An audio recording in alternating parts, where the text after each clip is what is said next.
What's going on, guys? My name is Joey, and welcome back to another video here on my channel.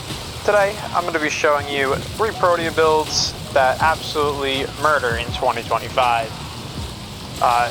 These builds are really strong. This frame can do similar things a lot of different ways. I'm going to be showing you like 3 setups pretty much based around just abusing the kit itself. This kit, the way it functions is, I'll show it to you and explain to you after this, but the way it functions really is I am just proccing a ton of status with Viral Tempest and my 2, and that is reproccing Manifold Bond on my companion, which is reproccing Cordon, which Cordon pulls all enemies in within 30 meters. Yeah, so pretty much I'm just sitting here. There's nothing like really crazy going on. You just sit, you throw out your Tempest. Cordon will proc like every couple seconds. It procs like crazy. It's really strong. Let me see if I can get the Acolyte to spawn here. Showcase you the damages against the Acolyte. I like this build. It's really nice. I wanted to showcase this one in the video first, just because this was more so like the original version of this build. But now we have stuff like the Scythid, and the Scythid kind of just, it kind of makes these builds obsolete, so like you don't really need to use this. But, you know, you still can. It's not a bad option. It's still a really strong build, even though you do need to get Nautilus and, you know, make all the builds and everything. So here comes the Acolyte.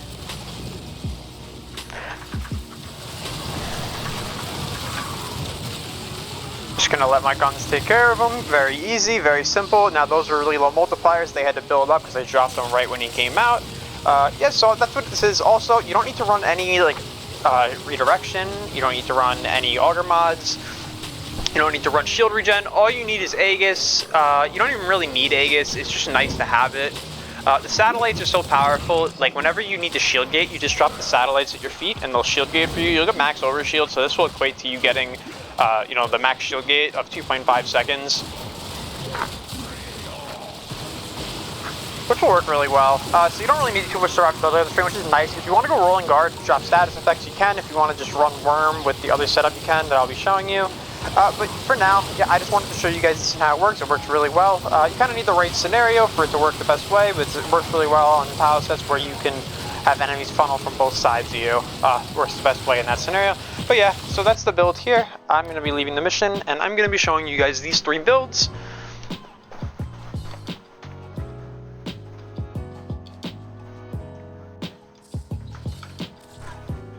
Now, this is the build I was just on. This is the Viral Tempest build. We use Tempest Barrage with Viral Tempest to give us 2 kinds of elements. It gives us Corrosive for Armor Strip, it gives us Viral for damage multiplier, and then also that will be in turn just flat increasing the damage of our heat in turn, you know, because it will be stripping the armor and it will be increasing our damage of our heat. It's viral, yada yada. So yeah, we have that.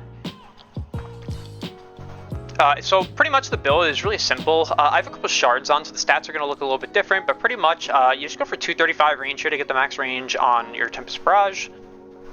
Moderate duration, it's 155, I have shards on. So you can just go at 155, you don't need to match the shards either. Only thing I would say is maybe throw casting speed on. I'd say you want enough casting speed to where you can throw the satellites in the shield gate. I would say that would be fair enough. I'm running 2 Tau Yellows, and it feels good for me, but it depends on what you guys like. So yeah, the reason this is Viral Tempest plus Cordon is because we are using Nautilus. I'm just using a passive Nautilus with Coolant Leak. And then we have Cordon here. So Cordon, it will force enemies within 30 meters of the target into clusters, so it will group them all up, and it says it has a 15-second cooldown. But we have Manifold Bond. Manifold Bond is companion preset mods, apply status effect from companion weapons, killing enemies with 3 or more unique status effects applied to them, reduces companion abilities by 3 seconds. So that's why I was talking about you know, the fact that we're running triple elements. So we have the Corrosive, we have the Viral, and we have the Heat. We also have Slash from this if you want. You can run a Primer if you want. It'll all work. But this works with just these 2 abilities. So that's the grouping factor of this. You pretty much can just sit still, make sure you satellite yourself, and it will group enemies. Here I have a pretty basic one. This is one for anyone who just wants to get on Protea and groups of enemies. Say you don't have the Scythids, say you don't have Nautilus, you don't have all the extra stuff you can go into. All you have to do for this one is just Helmet Korra, and you can build this. Really simple. So yeah, pretty much the same premise, except instead of letting Nautilus pull in for us, we're going to be using Ensnare, so we'll target an enemy, and enemies in a 23.5 meter radius will all be pulled into the center, which is really solid. So that's a good option for this. You want to use grouping on Blaze Artillery, because the more enemy it hits, the more damage it does. It has punch through. If you group them all up, it'll hit a ton of enemies at once. The damage will stack a ton at once, and it'll work out really well.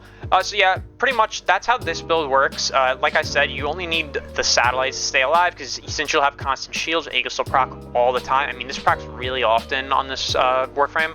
And this is the other build I have here. This is a mecha build.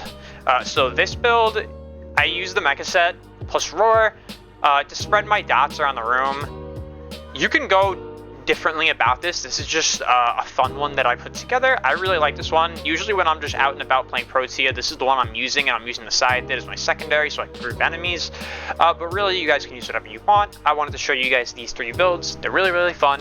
And as far as the Scythid goes, you can just make something like super simple like this. You don't even need the elements. I just have this here for the flat electric because I like to run conjunction voltage sometimes, because the amount of enemies that can pull skills with multi-shot and conjunction voltage will give you multi-shot. So, but for now, since the weapon's kind of bugged out, we're just going to use Merciless for reload speed, and yeah, we're just going to have a ton of reload speed, we're going to have fire rate, and just so we can group. It's really simple. You don't need anything crazy on this.